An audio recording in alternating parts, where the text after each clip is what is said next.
എല്ലാ കൂട്ടുകാർക്കും hand crafts മലയാളത്തിൻ്റെ മറ്റൊരു വീഡിയോയിലേക്ക് സ്വാഗതം. ഇന്ന് നമ്മൾ ചെയ്യുന്നത് ഒരു ഒറിഗാമി ബേർഡ് തന്നെയാണ്. ഇത് സഡാക്കോ ക്രെയിൻ്റെ വേറൊരു വേരിയേഷനാണ്. സഡാക്കോ ക്രെയിൻ ഒരുപാട് പേര് കണ്ട് ഒരുപാട് പേര് സപ്പോർട്ട് ചെയ്തു. ഇതാണ് യഥാർത്ഥ സഡാക്കോ ക്രെയിൻ. അപ്പോൾ ആ വീഡിയോയും നിങ്ങളൊന്ന് കണ്ടു നോക്കുക കണ്ടിട്ടില്ലെങ്കിൽ. ഇത് ഒറിഗാമി ഫ്ലാപ്പിംഗ് ബേർഡാണ്. അതിന് വേണ്ടിയിട്ട് നമുക്കൊരു സ്ക്വയർ പേപ്പറാണ് വേണ്ടത്. സ്ക്വയർ പേപ്പർ എടുത്തിട്ട് നമ്മൾ ഇതേപോലെ ഡയഗണലായിട്ട് ഫോൾഡ് ചെയ്യാം. ഇനി അടുത്ത സൈഡും അടുത്ത രീതിയിലും രണ്ട് രീതിയിലും നമുക്കൊരു എക്സ് പാറ്റേൺ പോലെ കിട്ടണം. അപ്പം രണ്ടാമത്തെ രീതിയിലും നമ്മൾ ഡയഗണലായിട്ട് ഫോൾഡ് ചെയ്യുക. നല്ല രീതിയിൽ ഇതേപോലെ ഫോൾഡ് ചെയ്തെടുക്കണം. നമ്മുടെ ഫോൾഡൊക്കെ കറക്റ്റ് ആയിരിക്കണം. ഇപ്പോൾ നമുക്ക് എക്സ് പാറ്റേൺ കിട്ടിയിട്ടുണ്ട്. ഇത് നല്ല കറക്റ്റായിട്ട് തന്നെ ഫോൾഡ് ചെയ്യുക. ഇനി പേപ്പർ തിരിച്ചു വെച്ചിട്ട് നമ്മൾ ഹാഫായിട്ട് ഫോൾഡ് ചെയ്യുക. മുകളിലത്തെ എഡ്ജ് താഴെ കൊണ്ടുവന്ന് കറക്റ്റായിട്ട് ആ സെൻറ്ററിൽ കൂടെ ഫോൾഡ് ചെയ്യുക. നല്ല രീതിയിൽ നല്ല കറക്റ്റായിട്ട് പതുക്കെ പിടിച്ചിട്ട് വേണം, നല്ലതായിട്ട് വേണം ഫോൾഡ് ചെയ്യാനായിട്ട്. കറക്റ്റ് ഈക്വൽ ആയിരിക്കണം. ഇനി തിരിച്ചു വെച്ചിട്ട് നമ്മൾ ഹാഫായിട്ട് ഫോൾഡ് ചെയ്യുക. ഇപ്പോൾ നമുക്ക് ഒരു പ്ലസ് പോലെയും കൂടെ കിട്ടിയിട്ടുണ്ടാവും. അതായത് ഒരു ക്രോസ് ഉണ്ട്, ഒരു എക്സ് പാറ്റേൺ ഉണ്ട്, പിന്നെ അതിൻ്റെ നടുക്ക് നമുക്കൊരു പ്ലസ്സും കൂടി ഉണ്ട്. ഇങ്ങനെ ഒരു പൊസിഷനിലായിരിക്കും നമുക്ക് കിട്ടുക. ഇനി നമ്മൾ ശ്രദ്ധിക്കേണ്ട കാര്യം, നമ്മൾ ആ എക്സ് പാറ്റേൺ ഉണ്ടല്ലോ, അതിൽ ഒരു വരയിൽ കൂടെ അകത്തേക്ക് മടക്കുക. അതായത് ഡയഗണൽ ഫോൾഡ് നമ്മൾ അകത്തേക്ക് മടക്കുക. അത് എങ്ങനെയാണ് പിടിക്കുന്നതും കൂടെ ഉണ്ട്. അത് കറക്റ്റായിട്ട് പിടിക്കണം. എന്നാൽ മാത്രമേ നമുക്ക് ഇതേപോലെ സ്ക്വയർ ആയിട്ട് കിട്ടത്തുള്ളൂ. നമ്മൾ ആ സെൻറ്ററിൽ കൂടെ ഫോൾഡ് ചെയ്തതാണ് അകത്തേക്ക് ആക്കുന്നതെങ്കിൽ നമുക്ക് ട്രയാങ്കിൾ ആയിട്ടാണ് വരിക. അപ്പോൾ അങ്ങനെ തെറ്റായിട്ട് ചെയ്യാതെ ഇതുപോലെ കറക്റ്റായിട്ട് ചെയ്യുക. ഡയഗണൽ ഫോൾഡ്, ഒരു ഡയഗണൽ ഫോൾഡ് അകത്തേക്ക് മടക്കുക. രണ്ട് ഡയഗണൽ ഫോൾഡും കൂടെ നമ്മൾ അകത്തേക്ക് മടക്കുന്നുണ്ടാവും. അതായത് എല്ലാ കോർണേഴ്സും ഒരുമിച്ച് വരിക. കണ്ടോ, എല്ലാ കോർണേഴ്സും ഒരുമിച്ച് വരുമ്പോൾ നമുക്ക് മുകളിലത്തെ പോർഷൻ, നമ്മൾ ആ ഓപ്പൺ ആയിട്ടുള്ള പോർഷനാണ് മുകളിൽ പിടിക്കേണ്ടത്. എന്നിട്ട് രണ്ട് സൈഡിൽ നിന്നും നമ്മൾ ആ സെൻറ്റർ പോർഷനിലേക്ക് ട്രയാങ്കിളായിട്ട് ഫോൾഡ് ചെയ്യുക. ഇപ്പം ശ്രദ്ധിക്കേണ്ട ഒരു കാര്യം, നമ്മൾ താഴത്തെ പിടിച്ചിരിക്കുന്ന പോർഷൻ നമുക്ക് അത് ക്ലോസ് ആയിട്ടുള്ള പോർഷനാണ്, മുകളിലത്തെ പോർഷനാണ് നമുക്ക് ഓപ്പൺ ആയിട്ടുള്ള പോർഷൻ. ഇനി നമ്മൾ പേപ്പർ തിരിച്ചു വെച്ചിട്ട് ഇതേപോലെ തന്നെ സെൻറ്റർ ലൈനിലേക്ക് രണ്ട് സൈഡിൽ നിന്നും ട്രയാങ്കിളായിട്ട് ഫോൾഡ് ചെയ്യാം. അപ്പോൾ നമുക്ക് എന്താ കിട്ടുക, താഴത്തെ പോർഷനിൽ ഒരു ചെറിയ ട്രയാങ്കിൾ ഭാഗം പോലെ ഉണ്ട്. അത് ഓപ്പൺ ആയിട്ടുള്ള പാർട്ടല്ല, അത് ക്ലോസ്ഡ് ആയിട്ടുള്ള പാർട്ടാണ്. അതും കൂടി നമ്മൾ ശ്രദ്ധിക്കണം. ഇനി ആ താഴത്തെ ആ ട്രയാങ്കിൾ നമ്മൾ മുകളിലേക്ക് ഫോൾഡ് ചെയ്ത് വെക്കുക. നല്ല രീതിയിൽ നന്നായിട്ട് തന്നെ ഫോൾഡ് ചെയ്ത് വെക്കുക. ഇനി നമ്മൾ ആ ട്രയാങ്കിൾ മുകളിൽ പിടിച്ചിട്ട് ഇതേപോലെ ഓപ്പൺ ആക്കിയെടുക്കുക.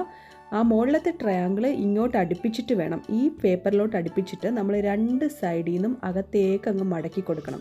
ഇത് തന്നെയാണ് നമ്മൾ മറ്റേ സഡാക്കോ ക്രെയിനും ചെയ്തത്. ഇത് ഒറിഗാമിയിലെ ബേർഡ് ഫോൾഡാണ്. ഇതാണ് ബേസിക് ബേർഡിൻ്റെ ഫോൾഡ്. അപ്പോൾ അത് എല്ലാവരും ശ്രദ്ധിച്ച് മനസ്സിലാക്കുക. കുറേ പേർക്ക് ഇത് കിട്ടിയില്ല എന്ന് പറയുന്നുണ്ടായിരുന്നു.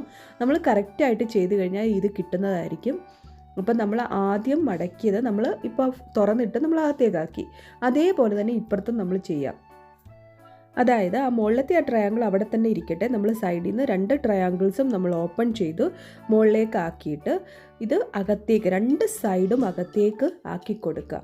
കണ്ടോ, ആ പുറയിലത്തെ ട്രയാങ്കിൾ അവിടെ ഇരിപ്പുണ്ട്. അത് ഈ സൈഡുമായിട്ട് നമ്മൾ അടുപ്പിച്ച് വെച്ചിട്ട് വേണം നമ്മൾ ഇതുപോലെ ചെയ്യാൻ.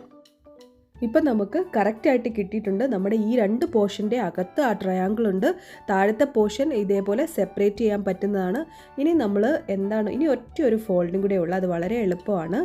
അപ്പോൾ എന്താണെന്ന് വെച്ച് കഴിഞ്ഞാൽ നമ്മൾ ഈ ഫ്രണ്ടിൽ കാണുന്ന പോർഷൻസ് രണ്ടും കൂടി ഒന്ന് ക്ലോസ് ചെയ്യുന്ന പോലെ പിടിക്കാം. കണ്ടോ, ഇങ്ങനെ ക്ലോസ് ചെയ്യുന്ന പോലെ ഒന്ന് പിടിക്കാം. ഇനി ബാക്കിൽ കാണുന്ന പോർഷനും ഇതേപോലെ തന്നെ ഒന്ന് ക്ലോസ് ചെയ്ത് പിടിക്കാം. കണ്ടോ, ഇതുപോലെ ഒന്ന് ക്ലോസ് ചെയ്ത് പിടിക്കാം. അപ്പോൾ നമുക്ക് ആ സെൻറ്ററിൽ നോക്കിക്ക് ഒരു ട്രയാങ്കിൾ പോലെ കിട്ടിയിട്ടുണ്ട്. മുകളിൽ രണ്ട് പോർഷൻ ഇതേപോലെ സെപ്പറേറ്റ് പോലെയും കിടപ്പുണ്ട്. ഇനി താഴെ ഫ്രണ്ടിൽ കിടക്കുന്ന വലിയ ട്രയാങ്കിൾ നമ്മൾ മുകളിലേക്ക് ആക്കുക. തിരിച്ചു വെച്ചിട്ട് ഇവിടെയും ഫ്രണ്ടിൽ കിടക്കുന്ന ട്രയാങ്കിൾ മുകളിലേക്ക് ആക്കുക. ഇപ്പോൾ എല്ലാ കോർണേഴ്സും മുകളിലെത്തിയിട്ടുണ്ട്. ഇനി എന്താ ചെയ്യുകയെന്ന് വെച്ച് കഴിഞ്ഞാൽ ഉള്ളിലുള്ള ആ പോർഷൻ നമ്മൾ ഫ്രണ്ടിലേക്ക് കുറച്ചിങ്ങനെ വലിച്ചെടുക്കുക. കണ്ടോ, അപ്പോൾ താഴെ ഇതുപോലെ കുറച്ച് ഇങ്ങനെ പുറത്തേക്ക് വരും. അതിങ്ങനെ പ്രസ് ചെയ്ത് വെക്കുക. അതാണ് നമ്മുടെ ഹെഡ് പാർട്ടായിട്ട് നമ്മൾ എടുക്കുന്നത്. അപ്പോൾ ബോഡി പാർട്ട്. അപ്പോൾ മുകളിൽ നമ്മൾ ഇതേപോലെ ഒന്ന് ഫോൾഡ് ചെയ്തിട്ട് അതിൻ്റെ ഹെഡാക്കി മാറ്റാം. അപ്പോൾ നമ്മുടെ പേപ്പർ ബേർഡിൻ്റെ പേപ്പർ ക്രെയിനിൻ്റെ ഫ്രണ്ടിലെ പോർഷൻ കംപ്ലീറ്റ് ആയി. ഇനി അടുത്തതും അകത്തിരിക്കുന്ന പോർഷൻ ഇതേപോലെ ഒന്ന് വെളിയിലേക്ക് നമ്മൾ പുഷ് ചെയ്ത് മാറ്റുക. അപ്പോൾ താഴെ ഇതേപോലെ ഒരു പോർഷൻ വരും, അത് നമ്മൾ പ്രസ് ചെയ്ത് ഇതേപോലെ വെക്കുക. അപ്പോൾ നമ്മുടെ പേപ്പർ ക്രെയിൻ ഇവിടെ റെഡി ആയിട്ടുണ്ട്. ഇനി നമ്മൾ ആ 2 വിങ്സ് ഉണ്ടല്ലോ, വിങ്സ് നമ്മൾ അതിൻ്റെ ഹെഡിൻ്റെ അടുത്തേക്കാക്കിയിട്ട് ഇതേപോലെ ഒന്ന് കേർവ് ചെയ്ത് കൊടുക്കുക, ഒന്ന് കേളാക്കി കൊടുക്കുക. എന്നിട്ട് നമ്മൾ ആ ബാക്കിൽ പിടിച്ചിട്ട് അതിൻ്റെ ടെയിലിൽ പിടിച്ചിട്ട് ഇതേപോലെ പതുക്കെ ഒന്ന് പുഷ് ചെയ്യുമ്പോൾ ഇത് അതിൻ്റെ വിങ്സ് ഇങ്ങനെ ചലിക്കുന്നത് പോലെ നമുക്ക് കാണാൻ പറ്റും. അപ്പോൾ എങ്ങനെയാണ് പിടിക്കുന്നതെന്നുള്ളതൊക്കെ നിങ്ങൾ ശ്രദ്ധിക്കുക. ആ ഫ്രണ്ടിൽ നമ്മൾ ആ ബോഡി പോർഷനിൽ താഴെ പിടിച്ചിട്ട് ഒരു കൈ കൊണ്ട് താഴെ പിടിക്കുക, ഒരു കൈ നമ്മൾ ഈ ടെയിലിൽ പിടിച്ചിട്ട് ഇതേപോലെ ചലിപ്പിക്കുക. അപ്പോൾ ആദ്യം ചെയ്യുമ്പോൾ കുറച്ച് കിട്ടാൻ പാടാണ്. അപ്പോൾ നമ്മൾ 1-2 പ്രാവശ്യം പതുക്കെ അത് പുള്ളി ചെയ്യുമ്പോഴത്തേക്ക് ഇതേപോലെ മൂവ് ചെയ്യും. അത് കീറിപ്പോകാതെയൊക്കെ നമ്മൾ ശ്രദ്ധിക്കുക. കണ്ടോ, കറക്റ്റായിട്ട് കിട്ടും. അപ്പോൾ നമ്മൾ ആ വിങ്സ് നമ്മളൊന്ന് കേർവ് ചെയ്ത് കൊടുക്കണം. അത് നമ്മൾ അതിൻ്റെ ബോഡി പോർഷനിലേക്ക്, അതിൻ്റെ ഹെഡ് പോർഷനിലേക്ക് നമ്മൾ കേർവ് ചെയ്ത് കൊടുക്കണം. അപ്പോൾ ഈ പേപ്പർ മൂവിങ് ബേർഡ് എല്ലാവർക്കും ഇഷ്ടപ്പെട്ടു എന്ന് ഞാൻ കരുതുന്നു. ഇഷ്ടപ്പെട്ടിട്ടുണ്ടെങ്കിൽ ലൈക്ക് ചെയ്യാനും ഷെയർ ചെയ്യാനും കമൻറ്റ് ചെയ്യാനും പിന്നെ ഇതുവരെ സബ്സ്ക്രൈബ് ചെയ്തിട്ടില്ലെങ്കിൽ സബ്സ്ക്രൈബ് ചെയ്യാനും മറക്കരുത്. Thank you so much.